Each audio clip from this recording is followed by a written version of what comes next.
uma vez com o Go InovaCast para descomplicar a inovação dentro da Campus Par. E olha essa pessoinha aqui. Aliás, o BitDog, né, Marcos? Claro, a gente tem que substituir a mesa porque esse daqui é a nossa estrela também da Campus Par, né? Que é a tecnologia pura, ela do dia a dia. E a gente vai conversar aqui com dois feras também, com os responsáveis, que vai explicar um pouco desse processo. Sejam bem-vindos aqui no Go InovaCast, nesse podcast que descomplica a inovação. Obrigado. Começar falando um pouquinho da gente, né? De onde que a gente veio. Primeiro, prazer, Gabriel, André, né? André. E a gente é do Bacharelado em Inteligência Artificial, que é um curso novo que começou na UFG no ano de 2020. Eu faço parte da primeira turma, meu calorinho. E o nosso curso, né, a gente apelida ele de BIA, ele nasceu da necessidade de uma organização que é o Centro de Excelência em Inteligência Artificial. Essa organização, ela faz projetos para indústria, basicamente indústria. Ela faz projetos para empresas privadas, empresas públicas, nacionais e internacionais. Só que tinha um problema, não temos tantos profissionais nessa área. É uma área extremamente especializada e que ela gera profissional só no nível de mestrado, doutorado. Aí surgiu essa necessidade do curso. Começou o curso e começou esses projetos com diversas empresas e a área de aplicação é vasta. Eu trabalho com a área jurídica e já trabalhei com a área de medicina. E é aplicada em dados jurídicos e é aplicada em dados de medicina, de saúde, área de saúde em geral. Esse aqui tem um caso de robótica, né? André, você já tem alguma experiência também? Já, eu trabalho com NLP, que a gente chama, que é a parte de voz, fala, áudio também. É muita interação de o robô conseguir entender a minha voz, ou ele transformar um texto em voz. Essas coisas do tipo que mexem mais com a parte de linguagem, sabe? É a parte que eu me especializo mais hoje, é que eu trabalho. Esse robô aqui não tem, acho que ainda muitas coisas disso. Pode ter no futuro, como implantar um sensor aqui, um microfone, por exemplo, que você comece a dar comandos para ele por voz mesmo. Tipo, me dá a patinha. E ele vai lá e dá. Então isso já existe também, essa projeção, né? Com certeza. Com certeza. Utilizando na inteligência artificial. Com Exatamente. Porque hoje ele é utilizado a partir de controle remoto. 100% com controle remoto, só que ele já vem com as capacidades para ser autônomo. Sim. Por exemplo, onde é a cabeça dele tem um conjunto de 4 câmeras. Não só câmeras iguais de celular, que é aquela imagem 2D tradicional, mas ele tem um sensor LiDAR, ele tem outros sensores de profundidade também.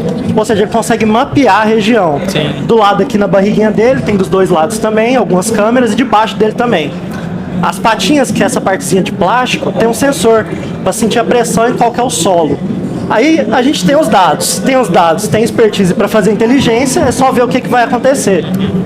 Já tem um grupo de estudo só responsável para trabalhar nele, só que ainda é muito complexo.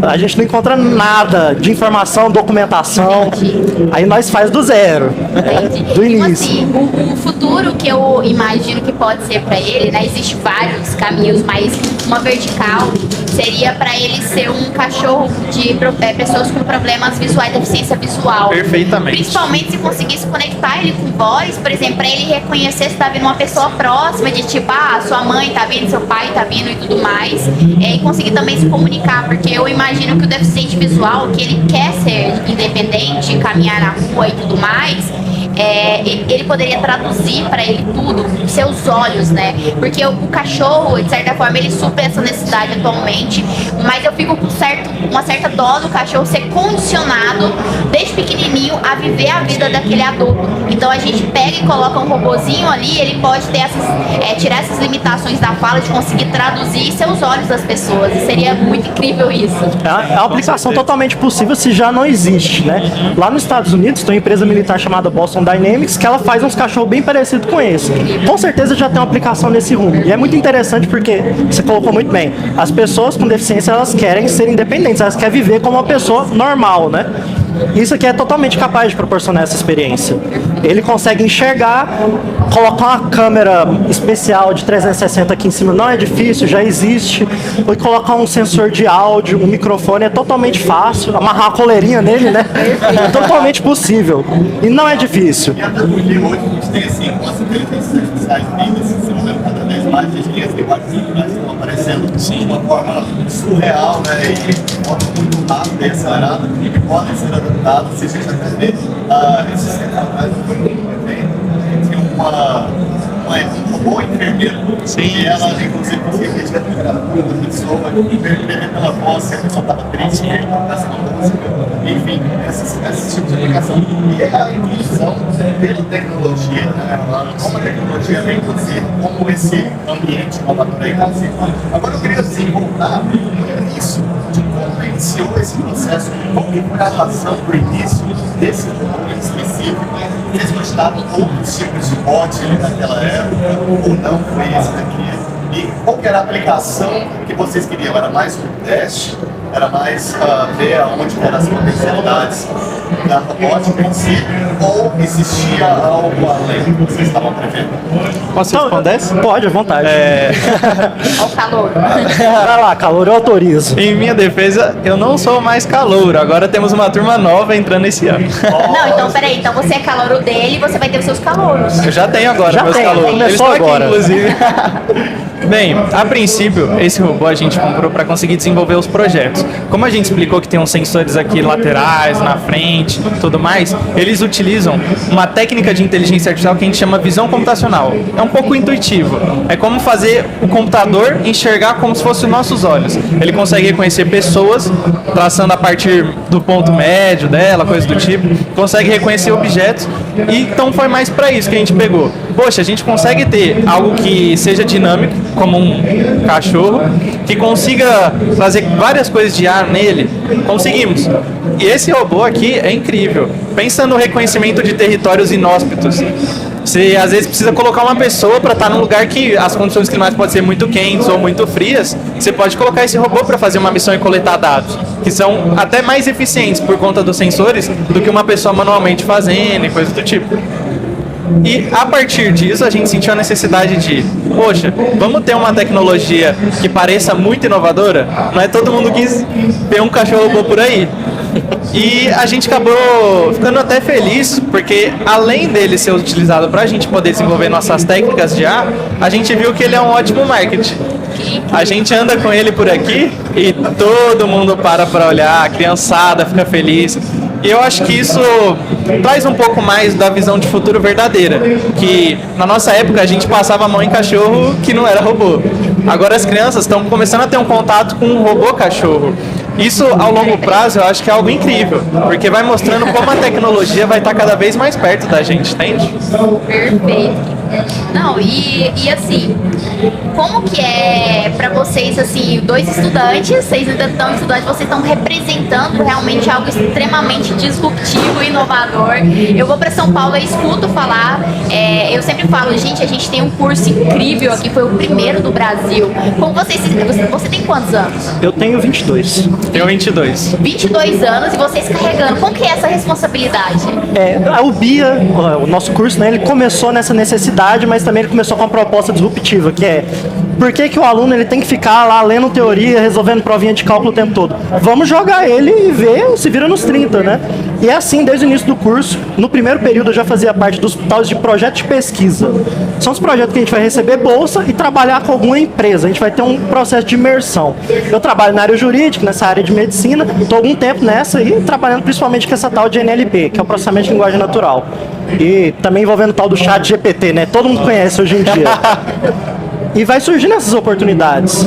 E é muito gratificante saber que está acontecendo isso e que a gente está conseguindo causar uma mudança também na universidade. Outros cursos já estão começando a entrar nesse nível de eu não quero só estudar, eu quero fazer alguma coisa diferente, né? Eu não vou esperar para ter um estágio daqui a um tempão, para ficar servindo café pro meu supervisor. Isso aí é sacanagem, não dá. E aqui a gente está vendo coisa real, né? Como o André citou, uma das aplicações pode ser para ambiente inóspito. A gente já tem parceria ou projetos de longa data com, por exemplo, a Copel, que é a companhia de energia elétrica lá do Paraná. Já dá para aplicar.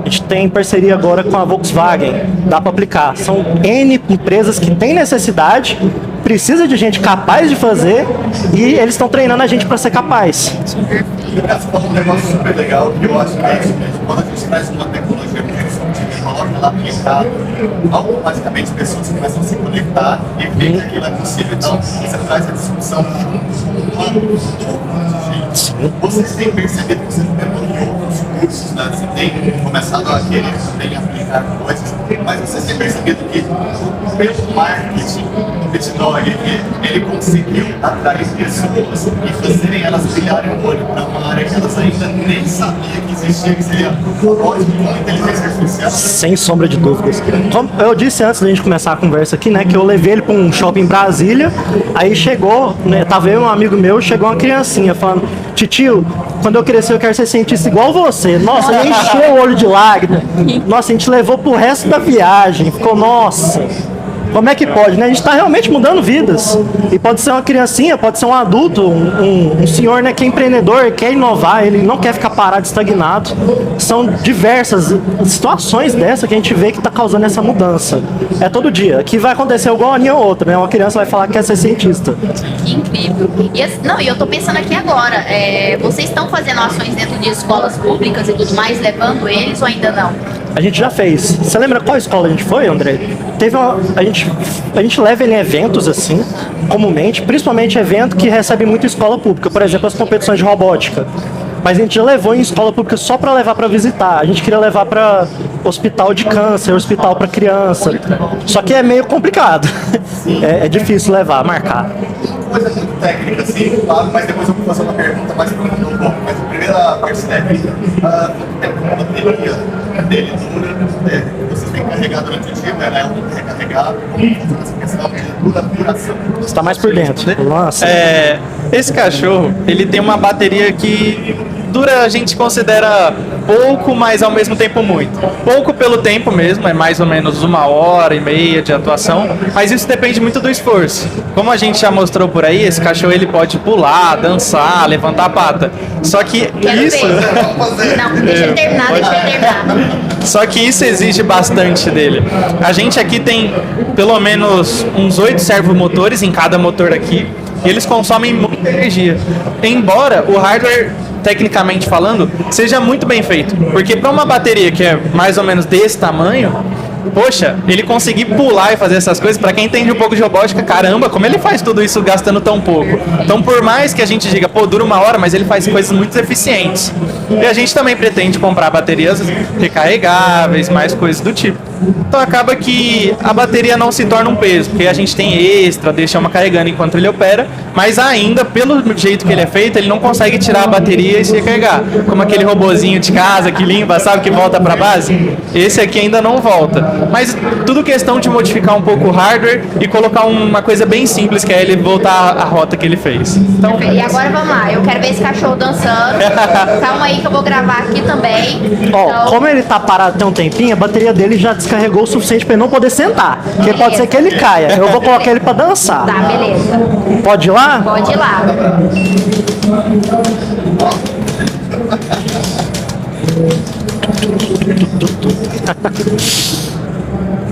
Reboladinha.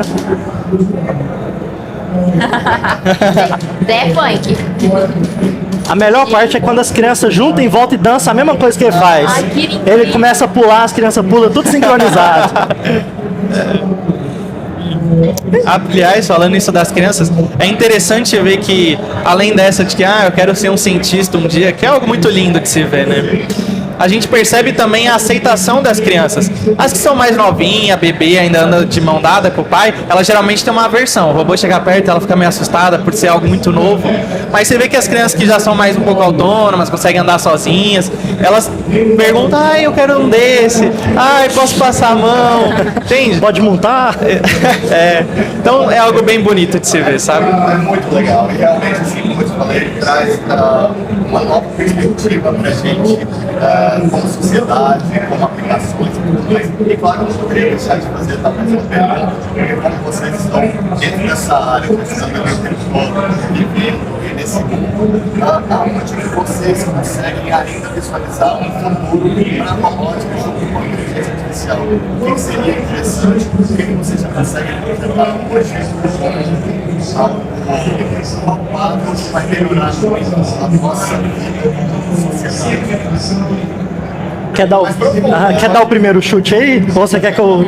Olha, Eu acho que é que eu não sou muito da parte robótica, eu mexo mais com a parte de IA e coisas do tipo. Sem problema. Mas a minha visão, eu acho que enquanto mais a gente conseguir construir coisas desse tipo que se comparam ao nosso cotidiano, humanoides, o robozinho que a gente citou acho que um pouco antes de começar a entrevista, poxa, olha que legal você conseguir interagir robô com inteligência artificial. Eu lembro quando eu era criança, eu ganhei um robô do meu tio, eu fiquei super feliz. Era um robozinho, assim, tipo Power Ranger da vida, sabe? E, cara, imagina que legal agora a criança de hoje em dia poder ter um robô que interage com ela num nível muito mais profundo, que entende os sentimentos da criança, que consegue ter um diálogo muito além de repetir falas quando você aperta um botão. Eu acho que isso é uma parte legal, não é só pela parte do que os robôs com inteligência artificial podem fazer por nós, entende? Mas toda a carga emocional que eles podem trazer. Eu acho que então a gente vai sempre, quanto mais o tempo passar, mais a gente vai se familiarizar com máquinas interagindo com a gente, parecendo humanos, digamos assim. Dá meu pitaquinho agora. Eu acho que o mais próximo que a gente tem agora é principalmente busca de resgate. Fazer resgate. Por exemplo, um avião caiu. É meio complicado você mandar um monte de pessoas, manda um monte de cachorrinho, você controla de longe. Por exemplo, a quilômetro de distância, você sabe o que ele está vendo, ele tem essa estrutura para ele aguentar a pancada, ele aguenta, tem esse equilíbrio todo, ele vai buscar. Também questão de segurança, né? Ele pode patrulhar certas áreas perigosas, receber uma ocorrência, leva o cachorro, para não colocar em risco a vida de um profissional, né? O principal é não colocar em risco a vida de algum profissional, acho que é o principal. Polícia, ou se não, usina hidrelétrica, usina elétrica, todo esse tipo de coisa, dá para colocar esse robozinho lá. Perfeito, eu gostei muito de você falar essa questão de não colocar em risco as pessoas, porque a gente está vivendo uma era aí que as pessoas estão com muito medo da tecnologia substituírem elas. E uma coisa que eu sempre falo é, gente, calma, a tecnologia veio para ajudar principalmente nas partes operacionais. Então, por exemplo, hoje o ser humano ele faz muita coisa que coloca ele em risco, tão em risco que a gente tem algumas profissões que as pessoas até se aposentam mais cedo por causa de risco de câncer, por exemplo, radiologia e tudo mais. Então, pode ser que no futuro os robôs eles vão substituir essas partes de alta periculosidade e o ser humano ele vai poder atuar em outras áreas, ele vai poder desenvolver novas habilidades, principalmente criativas ali. E eu acho isso fantástico, porque o ser humano vai poder ser bom no que realmente ele deveria ser bom. Com certeza. Sobre isso, é uma questão que a gente já é constantemente debatida. Tem que responder, né? todo dia isso. É uma questão, literalmente, que a gente responde quase todo dia, inclusive de amigos, coisas assim, roda de bar. E a resposta mais óbvia para vocês nesse sentido também da tecnologia? eu acho que é sempre bem difícil, até pra gente. Quase todo dia eu me pego pensando, cara, qual a forma mais simples de eu explicar pra alguém que ela não vai ser substituída? Eu acho que agora que o ChatGPT está mais conhecido por todo mundo, é algo legal de se tocar. Por exemplo, o ChatGPT, se você for ver realmente, ele pode substituir alguma profissão? Cara, muito difícil, porque ele ainda erra, ele ainda faz coisas que um humano com certeza olharia e falava, isso é um erro. Agora, o que essa ferramenta veio para fazer por nós? Não substituir, mas que você fosse mais eficiente. Eu, por exemplo, consigo aprender muito melhor utilizando o ChatGPT para estudar algumas coisas. Eu passo uma questão para ele, não entendi tal ponto. Ele vai lá e me explica. Então, é uma ferramenta de eficiência. Inclusive, eu não trabalho só com inteligência artificial, também trabalho numa startup e eu cuido muito da parte de copyright. Cara, é uma mão na roda você ter o ChatGPT. Ele não faz o copy perfeito, nossa, não vou alterar nada, mas ele te dá um passo a passo, ele te traz insights, traz boas ideias. Então, acho que esse medo de que a IA vai substituir não é muito verdade. A verdade é, pessoas que são mais eficientes por utilizarem IA, que vão substituir quem não se adequa a utilizar IA. Entende? Talvez seja a melhor definição de um bom profissional Com certeza. utilizando a inteligência. Perfeito. E você, Gabriel, assim, qual que é a sua visão? A minha é bem pessoal, né? Mas eu acredito que é como qualquer outra revolução que a sociedade sofreu. Por exemplo, a Revolução Industrial. Primeiro, as pessoas trabalhavam muito tempo nas indústrias, né? Fazendo peça de carro e morria cedo, não tinha qualidade de vida. Passou para a segunda parte da Evolução Industrial. Agora tem máquinas que fazem máquinas. E toda revolução, assim, e claro, a inteligência artificial é um tipo de revolução, ela vai oferecer esse risco imaginário, né? Que você não vai perder emprego. Ele vai ali te auxiliar e dar qualidade de vida. E o humano, ele é muito bom em adaptar. Ele vai conseguir encontrar outra coisa para fazer, eventualmente, né? concordo plenamente. Bom, a gente agradece demais vocês. A gente agradece o TikTok por ter cedido o tempo dele também para estar aqui junto com a gente. A gente fica encantado de superfície do nosso estado. A gente é muito gosta de comentar, a gente gosta muito de comentar a nossa cidade. A gente sabe que os pontos profissionais são incríveis e que, na verdade, talvez uma visibilidade maior poderia colocar a gente nesse patamar que a gente já está. Mas Com certeza. talvez as pessoas reconheceriam melhor. Parabéns para vocês, parabéns. Obrigado. Eu queria só falar um negócio que eu realmente acho muito incrível essa questão de Goiás investir em tecnologia. Eu sou de São Paulo, morei minha vida inteira em São Paulo. Eu queria muito prestar economia na USP, coisa do tipo. Fiquei anos estudando. Só que no último ano meu de cursinho, eu descobri esse curso. E só existia aqui em Goiás. E pra mim, que sou de São Paulo, tem uma mente de que, tipo, eu tô no centro do país, né? E, cara, eu descobri que não é isso, sabe? Goiás investe pesado em tecnologia, tanto que São Paulo perdeu nessa questão. A UFG ganhou por ter feito o primeiro curso bacharelado em IA. Então, eu vejo, principalmente agora que eu vou direto para esses eventos, como o estado de Goiás e Goiânia dá oportunidade para a tecnologia entrar. E com certeza a gente vai ser um polo tecnológico. Já não está sendo. Exatamente. Perfeito. E é isso. Agradeço demais a presença de vocês. Foi incrível. A gente que agradece. Obrigado.